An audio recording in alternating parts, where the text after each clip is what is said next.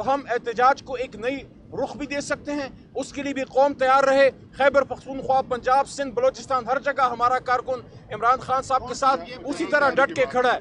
اور آخری بات عمران خان صاحب نے پھر یہ بات کی ہے کہ مجھے کوئی پرواہ نہیں ہے، لیکن جس طرح انہوں نے ڈیتھ سیل میں رکھا ہے، دنیا کے سامنے جو ہے ان کا چہرہ بے نقاب ہوا ہے کہ سابق وزیر اعظم کو جس طرح ایک چھوٹے سے کمرے میں رکھا ہے، شرم آنی چاہیے سب کو جو یہ لوگ کر رہے ہیں. گور صاحب، اس سے پہلے خان صاحب کہتے تھے کہ مذاکرات ہوں گے اس سے ہوں گے جس کے پاس طاقت ہے. اب حکومتی سطح پر مذاکرات ایک گڈ جسٹر ہے، وقت نکل رہی ہے، لیکن دوسری طرف سے اس پیشکش کا رسپانس کیسا ہے؟ دیکھیں، ہم یہ سمجھتے ہیں کہ جو لوگ بینیفیشری ہے کوئی کرپٹ سسٹم کے، اور وہ لوگ بینیفیشری ہے جو اپنے عہدوں پہ رکھنا چاہتے ہیں، تو آبویسلی وہ اس کے طرف مائل نہیں ہوں گے. لے ہم چاہتے ہیں تالی ایک ہاتھ سے نہیں بجتی، دونوں طرف ہونے چاہیے. اور یہ ہمارا ایک مثبت اقدام ہے کہ زیادتی بھی ہمارے ساتھ ہوئی ہے اور آفر بھی ہم کر رہے ہیں اور بڑے عرصے سے کر رہے ہیں. تو بات آگے بڑھنے چاہیے، ڈائلاگ کی بات آگے ضرور بڑھنے چاہیے.